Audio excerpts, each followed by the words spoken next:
ASL exists in a world surrounded by English.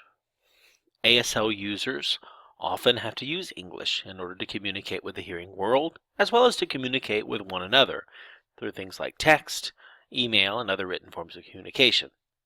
So, it's not surprising that English exerts a great deal of influence on American Sign Language. Now, traditionally, ASL has been transmitted by deaf families, deaf schools, and the community.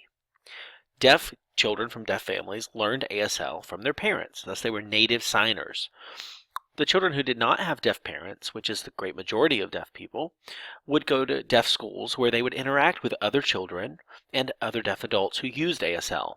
Thus, when they went to the schools, they learned ASL. And then those few deaf people who didn't go to the schools, or who became deaf later in life, or perhaps who were hard of hearing and attended hearing schools, and later joined the community, would then learn from people who attended deaf schools. Thus, ASL was somewhat insulated from English, as its users often interacted with other fluent users. However, today, we see that things have changed. There are still deaf families who still teach their children ASL. However, a great many deaf people are educated in mainstream settings through interpreters. These interpreters might learn some sign language in the community, but often learn in universities. As a result, ASL is transmitted in a very different way.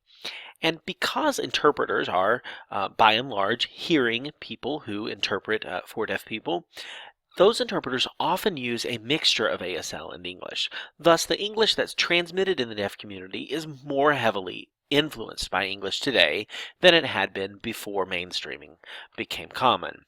Moreover, in the universities, ASL is often taught by hearing people who may or may not be native signers and may or may not model native signing. Again, this is an opportunity for English to intrude into the ASL world. As a result, we see a lot of English cropping up in sign language today.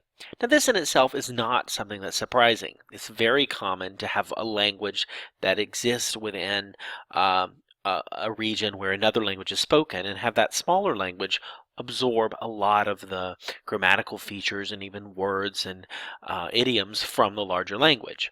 But ASL also experiences some unique forms of oppression in the forms of oralism. Deaf children who learn spoken English and are often discouraged from using ASL. The use of signed English, which is an invented system of English that initializes ASL signs so that they look more like English words, and that invents English based signs for those terms that are not found in ASL, such as invented signs for the verb to be, am, is, are, was, were, be, being, been, each having its own individual sign. This is common in many mainstream settings as a way of teaching children to read, and as a result, these invented signs often bleed over into the sign language that these deaf people use when they're not in the educational setting. Finally, cochlear implants are becoming more and more prevalent, and as a result, there are fewer users of ASL who do not also use English, because cochlear implants are very effective at providing sound to children who are deaf.